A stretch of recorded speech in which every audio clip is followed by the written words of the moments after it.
आप देख रहे हैं इंडिया टाउन न्यूज, भारत की बात। छत्तीसगढ़ में एक बार फिर धान खरीदी का सीजन आने वाला है। सरकार दावा कर रही है कि इस बार किसानों को किसी तरह की परेशानी नहीं होगी।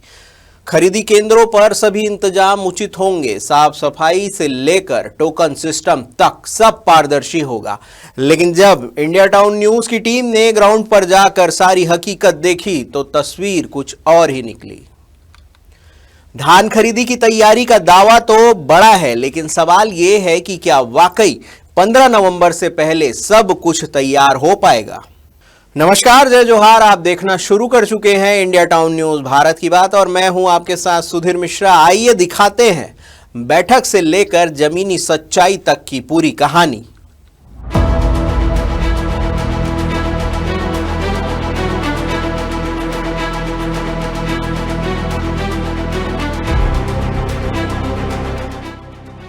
प्रदेश के सभी जिलों में कलेक्टर की अध्यक्षता में खरीफ विपणन वर्ष 2025-26 के लिए बैठक आयोजित की गई। इस बैठक में धान खरीदी की पूरी प्रक्रिया, व्यवस्थाओं और प्रशिक्षण की रूपरेखा पर विस्तार से चर्चा की गई। कलेक्टरों ने साफ कहा है कि इस बार खरीदी 15 नवंबर 2025 से शुरू होगी और 31 जनवरी 2026 तक चलेगी। किसानों को किसी भी तरह की असुविधा न हो, इसके लिए सभी सहकारी समितियों को पहले से ही तैयार रहने के दिशा निर्देश दिए जा चुके हैं। धान खरीदी केंद्रों में साफ सफाई, पानी, छाया, बैठने की व्यवस्था, तौल मशीन, बोरा उपलब्धता और परिवहन के इंतजाम 5 नवंबर तक पूरे करने के आदेश दिए गए हैं। जी हां, 5 नवंबर तक। धान की खरीदी समर्थन मूल्य पर भी की जाएगी। ऐसा बताया गया है कि कॉमन धान की कीमत लगभग 2369 रुपए प्रति क्विंटल, ग्रेड ए के धान की कीमत होगी 2389 प्रति क्विंटल और खरीदी की अधिकतम सीमा रखी गई है 21 क्विंटल प्रति एकड़। धान खरीदी के लिए किसानों के पंजीयन की स्थिति का पुनः परीक्षण किया जा रहा है ताकि कोई पात्र किसान वंचित न रह जाए। डेटा एंट्री ऑपरेटरों को भी विशेष प्रशिक्षण दिया जाएगा, जिसमें PCSAP सॉफ्टवेयर, बायोमेट्रिक खरीदी प्रक्रिया, टोकन सिस्टम और नॉमिनी निर्धारण जैसे विषय शामिल हैं।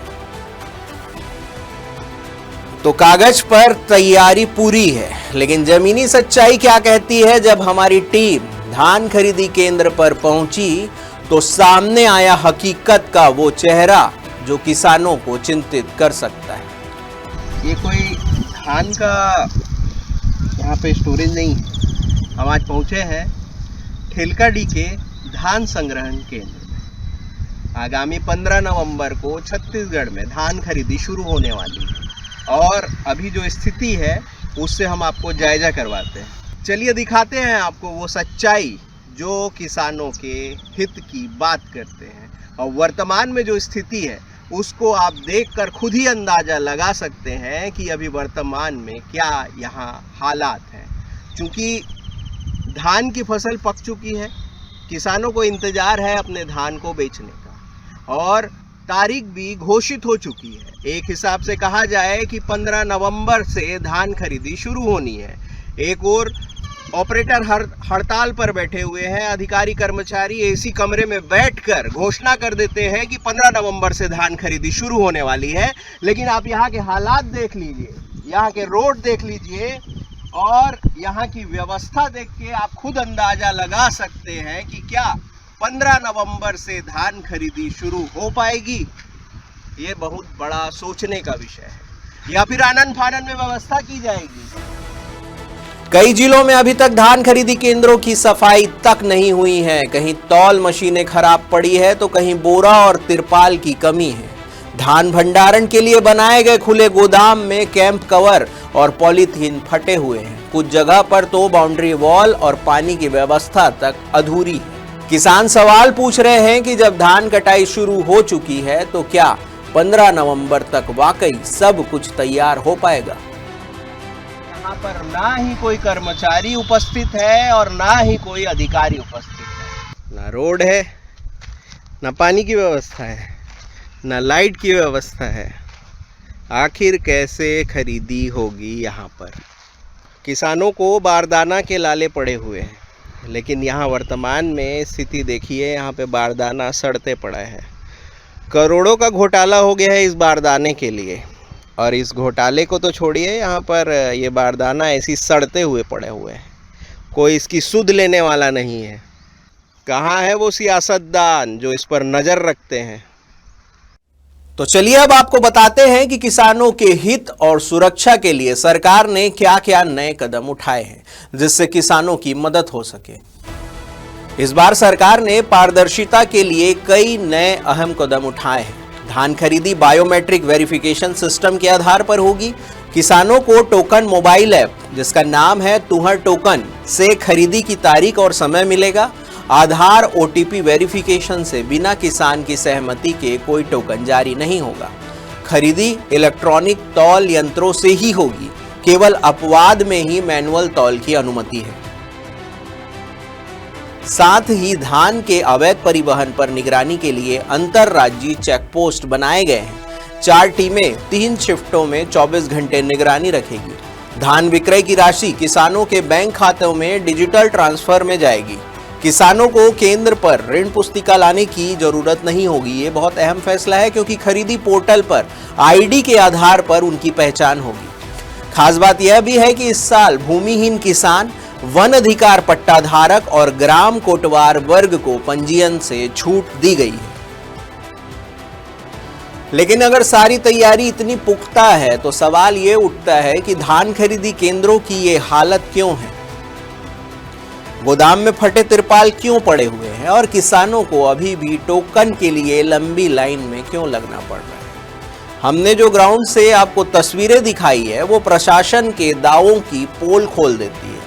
धान खरीदी केंद्रों पर धूल मिट्टी में बैठे किसान, टूटी तौल मशीनें, छांव के नाम पर टूटी फूटी झोपड़ी और प्रशासनिक अधिकारी जो कहते हैं कि सब कुछ 5 नवंबर तक ठीक हो जाएगा।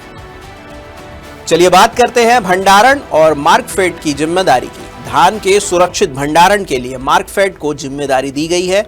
भंडारण केंद्रों पर आर्द्रता मापी यंत्र, कैंप कवर, सीमेंट ब्लॉक और ड्रेनेज मटेरियल की व्यवस्था की जाएगी। पिछले साल बचे हुए सामानों का पुनर्उपयोग होगा और जरूरत पड़ने पर नए संसाधन उपलब्ध कराए जाएंगे। धान की गुणवत्ता की जांच में कोई गलती ना हो, इसके लिए भी सभी यंत्रों का कैलिब्रेशन करवाया जा रहा है। धान खरीदी और मिलिंग से जुड़ी शिकायतों के लिए राज्य सरकार ने टोल फ्री नंबर जारी किया है जो आपको स्क्रीन पे नजर आ रहा होगा। नंबर है 1800-233-3663 जारी किया गया है।